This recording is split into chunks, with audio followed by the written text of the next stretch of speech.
I meant twice the word. I'm so sorry. Are you serious? No, I didn't. Did I need to just fire something the first one? Microphone.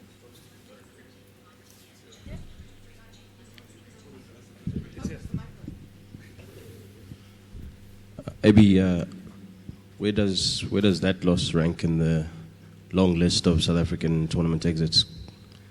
It's as disappointing as all the other losses in the past. Yeah, it ranks right up there. It's always very disappointing to me when we lose a game. And the way we lost was the most disappointing part of it. We were really in a good position there with the bat in hand early on. And through soft dismissals, we lost our way. And that was the part for me that hurt the most. So we were right in the game on the way for around about 300, which I thought was very defendable on that wicket today. That was quite, yeah. Runouts have obviously become synonymous with these defeats, and obviously in a normal game these things don't really happen. What do you put that down to? That the fact that there always seems to be a run out in an exit. Very difficult to explain that to you. I don't know how they happen. It's a partnership out there. It's two guys that try and trust each other to pull off a run or two, and sometimes it just doesn't happen that way, and you come up short. I don't know what happened there today. I wouldn't like to blame guys out there. It's just one of those things that happens, I guess. Don't know how else to explain it. Skipper, this is Shobit Ruboso, Hindustan Times India. Virat said that this match will depend on which team keeps its composure. You also said the same thing, and not to get excited. So what happened with so much experience that South Africa had? Where did you lose the game? Was it composure, you also mentioned communication. So where did it go all wrong with so many senior players, including yourself and Faf? Yeah, I felt the team was pretty composed today. I don't think we lost it with composure. A few error in judgment, a few mistakes out there cost us badly today, and we desperately needed another partnership in the middle order, and that's where we lost our way. We needed one more partnership there of 50 odd to get the ball rolling again after my run out, and we couldn't do that. Run outs happen, but 3 in 1 innings is definitely not the way we want to play our cricket, that's for sure. So it's unfortunate we couldn't get that partnership going. Again, it's got nothing to do with composure in my eyes. I felt pretty calm out there with the team all the time. We played some good shots, just a couple of bad error in judgments out there that cost us. Given that similar things keep happening when South Africa get knocked out of major tournaments, what kinds of questions are you going to be asking yourself and the team before you prepare for the next one? I'm not thinking about the next one now. We just sort of want to just get through this hurt now, because it's hurting quite bad. I haven't thought of what we're going to think about our next tournament. That's probably the World Cup in 2 years' time. Look, we've covered all the bases. There's no doubt about that. We've had camp after camp. We've worked really, really hard in the nets, and we back each other, we trust each other. And for some reason, things like that just keep happening. It wasn't a knockout game today. It's still part of our pool games. So that's the one area that's a bit different, but it was still a must-win game. And that we pride ourselves in coming on top when we have to win a game. We've done that for quite a bit in big series not long ago, in the last 12 to 18 months. And unfortunately, we couldn't pull it off today. Do you still want to play the next one? The World Cup? Yeah. Absolutely. Maybe a couple of points. You're a very fine athlete, and it's very surprising that you've been run out so many times. Is it possible because you're chasing runs which maybe other batsmen would not go for? Me? Yes, a high number of run-outs. Difficult question. You see, I just tried to take a one with my partner out there and it didn't work. I wasn't searching for runs. I wasn't even facing. So I wouldn't say it like that. There was a call out there, and I thought we could get through for the one. And also, were you looking at a specific score? The way the openers batted, they probably wanted to last a bit and maybe let the others go faster towards the end. Was that the strategy? Our openers. I thought they did a fantastic job. We would have loved to have gone for more runs in the first 10, but they bowled extremely well. They didn't miss the mark. There were no cut balls. there were no soft boundary options for us in the first 10. So I was pretty happy with around 40 odd in the first 10 overs. I always felt we could pick it up, which we did, until my run out. So we were going really nicely then, like I said, heading for around about 300, maybe even more. And I felt pretty good today, so it was disappointing, that part of it. You had the last 5, and now Tristan Telford over here and right. AB, you just said that the India opening bowlers did well in that first 9-10 overs. It didn't look like the ball was swinging especially a lot or doing anything off the pitch. What did they do right, Bumrah and Bhuvneshwar? Yeah, it wasn't a wicket to pick up a pitch to pick up a lot of wickets in the first 10, and they assessed that really well and early. So all they did was to try and hit the top of the off stump with a nice tight fielding unit around that, squeezing a lot of dot balls out of us, and not allowing any soft deliveries outside the off stump or any easy boundary options for us. So that's what they did well. I think they assessed the conditions well. They knew that they couldn't afford to bowl for wickets with 2 slips. So they went back to a bit more of a defensive plan and just tried to squeeze us. And it was, if a bowling unit's doing that, it's really difficult to get away. Avi, in series after series, you keep on winning bilaterals and you're the world #1 team. What exactly happens in a sudden death situation in tournaments like this? Because this has been happening for quite some time. The tournaments are a little bit different. You play different teams all the time on different venues, so it's a big challenge. No one said it's going to be easy, but we do come up short for some reason in tournaments like this, and it is pretty sad. I can't explain to you exactly what happens. I think you saw it out there today. Just a very poor batting performance. Nothing to do with the energy or the intensity or the belief in the team. We felt we had a great chance today. We came here to win the game of cricket. And we just unravelled as a side out there. Maybe if this keeps happening the way that it does, and there's no real explanation for it, I mean, does that suggest that there's a more radical shake-up that's required in South African cricket to change the way things go? That question can only be answered by people who are in control of making radical decisions. That's not my decision, that. So we'll have to wait and see what people out there want to decide, or whoever's in control of making those kind of decisions. I don't think we're a bad cricket team. But maybe in terms of the mindset, if nothing else. We've tried quite a few things, camps and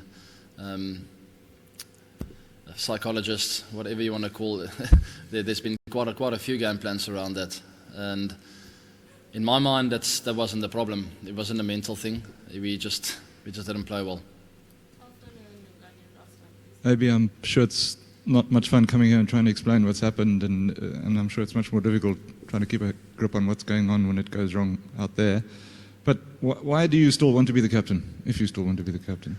Because I'm a good captain, and I can take this team forward. I can take us to win a World Cup, I believe, and I believe the same thing over here in this tournament and the last one. But that's what I believe. I love doing it.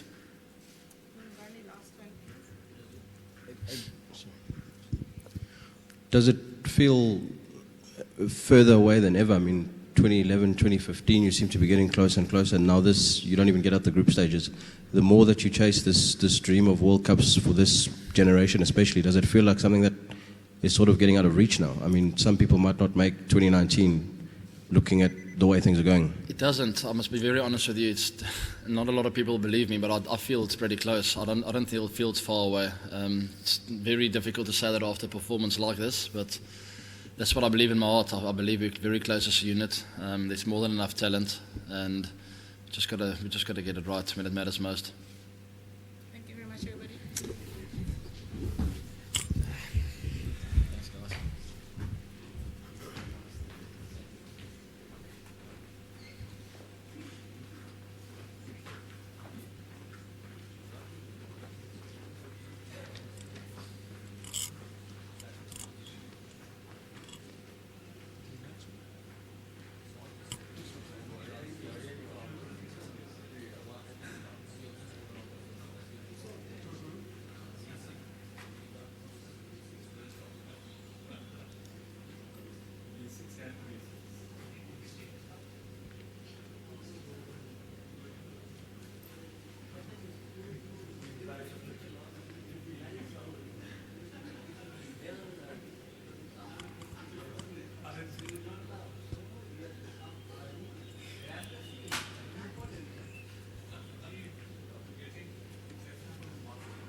Ladies and gentlemen, we have the Indian captain with us. Because you are to kindly please check your mobile phones once. Raise your hand upon my cue, please. Mr. Basu. Virat, there have been plenty of times when India has out-batted the opposition, and quite a few times recently when they've out-bowled them as well. But this is one of those rare occasions when pretty much the fielding has won the game for India, wouldn't you say?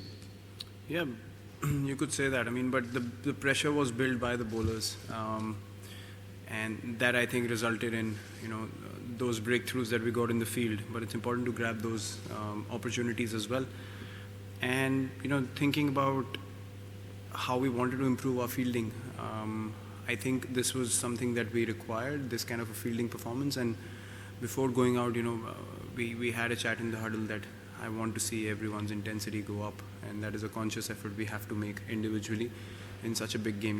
You need to start well, and then bowlers were on the money, and that actually helps the fielders get into better positions and attack the batsmen when they know the bowler's hitting the right spot regularly. Virat, there was not much on the pitch there, but your bowlers still created something out of nothing. And also, once you had them under the pump, once after the 2 run-outs, you finished them off. Do you think that's kind of becoming the feature of this team, those two things, making things out of nothing and then finishing them off, more important? I think 2 games have done that really well. One game we had an off day, which we've discussed before already. But yeah, this is something that we've spoken as well, that when you have teams down for 5 or 6 for not many, you need to understand how to finish games off and close games off. Luckily we got their big strikers out early, and that really helps to close the innings off, because in the end, if you get a 50-60 run partnership, the opposition is still in the game, and we didn't want that to happen. So yeah, I mean, the bowlers stuck to their lines and got us the breakthroughs when we required, and that really helps. When you chase that kind of a total down, you can take your time because the bowlers have done such a good job. Thank you. Did you tell anything specially to Bumrah? Because he had to open the attack with a new ball, which is not his regular job. Recently. So what did you tell him? Yeah, I mean, I'm sure he was looking forward to it. He's an attacking bowler, and all I said was, express yourself, go for wickets. If you want to york people with the new ball, do it. If you want to bounce people, do it. This is your opportunity. The new ball does quite a bit, and you can get us a couple of breakthroughs. And his intention was to pick up wickets, and that's why we were able to create pressure from both ends. I mean, Bhuvi, we always know, is very consistent, but I think the way Bumrah bowled as well, really tightened things from both ends, and then 30 odd runs in 10 overs was an outstanding start for us, and then we could build on from there and get those important breakthroughs. Thank you, sir. Question? a cue about the bowlers, like nearly 24 maiden overs bowled by the Indian bowling unit. Do you think that in a high pressure match as a captain, this is the best that you've seen from your bowlers, like against a quality world #1 side, nearly 24 maiden overs? See, I don't know the figures. I don't know how many maiden overs or dot balls, but something that we spoke about, we executed that, and that always feels good as a team. I'm really delighted for all the bowlers to have executed their plans so well in such a big game, and to be able to bowl like that against a batting lineup of their capability is something that already we can feel that confidence and that energy in the change room because of a bowling performance like this, and we'd surely like to take that forward into the semis. Virat, there was like a competition going on between the fielders, bowlers, even from the batters. I mean, the intensity we saw, almost Indian team crushed South Africa. So was the last match playing in the mind that we have to compensate for that also, and we have to do well today? And a little bit on your conversation with Dhoni, I saw lots of time you went there for field setting and chatting. How does that help you as a captain? And well, his inputs are obviously always very precise, very helpful at any stage of the game. As I said, even the last game we discussed about the part-timers, and he's the one who mentioned it, and then I thought, yeah, why not? Let's give bowlers a break. They probably might be feeling the pressure, and the part-timers have nothing to lose. So that actually slowed the game down also. And today as well, it was all about, asking him whether to keep the slip in there long enough, or, what does he think of the fields, and just taking assurance. You obviously want to do that. You don't want to feel isolated out there. Yes, you're making the decisions, but the inputs from such experienced players are priceless at any stage of the day. And the intensity was really good today. Something, as I said, we've spoken about already. We wanted to improve on it, and we got it. Even with the bat, the way Shikhar batted was really great to see. Obviously I had to hold one end, and I've always done that job for the team, but to have him play his natural game, play free cricket, get boundaries regularly, that really eases the situation out for the whole team. So I'm glad he backed himself and played exactly the way he did in the last game. And it was. I can't pinpoint any negatives from today. Honestly, it's probably I would say our most complete game yet. Thank you, sir. That's fine. Virat, first question: did you think that this big game will be a mismatch? And the second portion is that in the semi-finals, out of the 4 teams, 3 teams are from the subcontinent.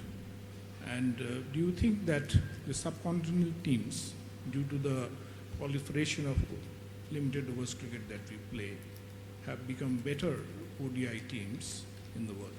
Sorry, first question was what? Mismatch? This mismatch with South Africa. In terms of what? That South Africa did not turn up today, given such a big match. Well, in cricket you have days like this. I don't want to say South Africa didn't turn up. I think we played good cricket. Equally in the last game, we gave credit to Sri Lanka. I don't want to take credit away from South Africa here. We played good cricket, and that's what happens. That's why you play the sport. Someone has to win, someone has to lose. Unfortunately, it was their day to lose today, and it was ours in the last game. So that's how I see the sport. You don't want to feel too good about what you've done. You have to respect the game and this game that we play. And what was the second question? Sorry, the subcontinent teams. I don't know, maybe because of how much limited overs cricket we play. I think the players are getting more experienced in difficult situations, and not to say that other teams are not playing well, but maybe some of the teams have really surprised the oppositions with the way they have batted and bowled in certain situations. And credit to all the teams that have made the semis so far. Played some very good cricket to get there, and could be anyone, could be teams from the subcontinent, could be England's there as well, and they're dominating. So it's all about who can play better cricket in a short and competitive tournament like this, and the results are in front of you. Thank you, sir. Last 4. Virat, you're absolutely right in that your team has completely dominated South Africa in all departments, batting, bowling, fielding, and captaincy. But how much the South Africans have a history of mental frailty in big games? How much of a factor do you think that was today? I don't know. I mean, to me, their batsmen look pretty confident, you know. If you get 2 runouts pretty quickly, then the mindset totally changes. And as a captain, you have to understand where the game is heading after that. We only wanted to go for wickets because we understood now, you know, they're probably hesitating in going for their shots. And we got in attacking fielders, and, you know, we asked the bowlers to make them play difficult shots. So that paid off. I mean, that's, you know, we were able to close the game out. That was really good for us. And as I said, getting their big hitters early was a bonus. I think initially before AB got run out, they were going really well, and, you know, Faf and AB were rotating it really well. I think his run out could be the turning point, and David Miller's. He's a very dangerous player as well. They can drag the team up to 260, 270 from any sort of situation. So, yeah, I think those 2 run outs were, I think, the turning point today. Thank you, sir. Last 3, Sydney. One character that defines his team after you took charge is the ability to bounce back, especially after defeats. Is there any special message that you tell them post that defeat? Because, you know, you come back with all guns blazing. You have to be honest. You have to, you know, sometimes say things that hurt. That's what I believe in. You have to lay it out in front of them that this is what we did wrong, including me, and we need to take it on the chin and accept it and improve it. That's why we are chosen among, you know, millions of people to play at this level. You have to be good enough to do that for the country, and you have to be good enough to bounce back as well. You know, you can't do the same mistakes over and over again. So I think that sort of mindset is really helping all of us to, you know, come together as a unit and make things happen. It's not about asking 2-3 players to do it. We're asking everyone to do it, and everyone's responding really well. Until you have a team effort, you cannot win games, especially in conditions that you are not familiar with. And, you know, today was a team performance. Thank you, sir. Last 2. Virat, how difficult was it to bounce back on the same ground where you had suffered a reverse just 2 days ago, and that too in a crunch situation that if you had lost, you would have been out of the tournament? How difficult was it as a leader to completely change the mindset of the team for this crunch match? See, as I said, you have to point out things that didn't go well, but at the same time, you don't want to be, you know, nagging them too much because they're professional cricketers, and I've played with a lot of these guys, and you have to understand how to speak to them and, you know, how to communicate and discuss things with them. They are motivated enough to, you know, play at this level and perform. It's just that those little things are something that needs a push every now and then, and we embrace it as a team now. And we want to put in that extra effort to make sure that in certain situations we apply pressure for long enough. For that we train harder, for that we practice harder. And those things, you know, pay off in crunch situations. If you're not fit enough, if you're not practiced enough, then you tend to lose your way for 5 overs and the game's gone away from you. So those small things are something that we're focusing on. And yeah, you know, for me, you look at every game as a game of cricket, but at times you understand the magnitude of what you're playing in as well. And as a captain, I would not say that I was, you know, totally calm or I had no issues at all. I mean, obviously you think of wanting to get the team across the line, and I'm glad the boys turned up the way they did today. Thank you, sir. Last one, Mr. Levy. आप हमेशा हर match में एक intensity रखने की बात करते हो कि टॉप इंटेंसिटी होनी चाहिए, लेकिन ये 3 मैचेस थे लीग फेज के, जिसमें से एक मैच जैसे क्वार्टर फाइनल हो गया, अब सेमीफाइनल फाइनल की बात होती है कि जब ऐसे मौके आते हैं तो एक जोन चला जाता है आपकी तरफ से, एक टीम की तरफ से, तो क्या कहोगे? क्योंकि पीछे देखने के लिए कुछ नहीं, सिर्फ ये मैच और बस यही मैच। नहीं, आई थिंक इस टूर्नामेंट में लीग फेज काफ़ी मुश्किल होता है। अभी जैसे हमारे पास 3 दिन हैं मैच से पहले, और इस मैच से हमने काफ़ी कॉन्फिडेंस लिया, इतनी हाई क्लास साइड को हराना इतना कन्विंसिंगली बहुत एक बूस्ट होता है टीम के लिए। तो अब हमें लिटरली, यू नो, किसी चीज़ की सोचने की ज़रूरत ही नहीं है, हमें जाके अपनी एबिलिटीज़ को एक्सप्रेस करना है और कॉन्फिडेंट क्रिकेट खेलना है। और यू नो, दूसरी टीमों को पता है कि हम अच्छा खेल रहे हैं, हमें सिर्फ वो चीज़ें रिपीट करनी है, हमें कुछ ऐसा एक्स्ट्रा नहीं करने की ज़रूरत है। हमने इंटेंसिटी क्रिएट करी है, जैसे मैंने बोला है, कॉन्फिडेंस बहुत मिला इस गेम से। तो अभी लिटरली हमें एक्साइटमेंट है कि सेमीफाइनल कब आएगा, तो वैसा माइंडसेट होना आई थिंक चेंज रूम में एक बहुत अच्छी फीलिंग है। और आई एम वेरी डिलाइटेड कि आज हम वो क्रिएट कर पाए आज फील्ड में। Thank you, everyone. Thank you. We are traveling to Birmingham.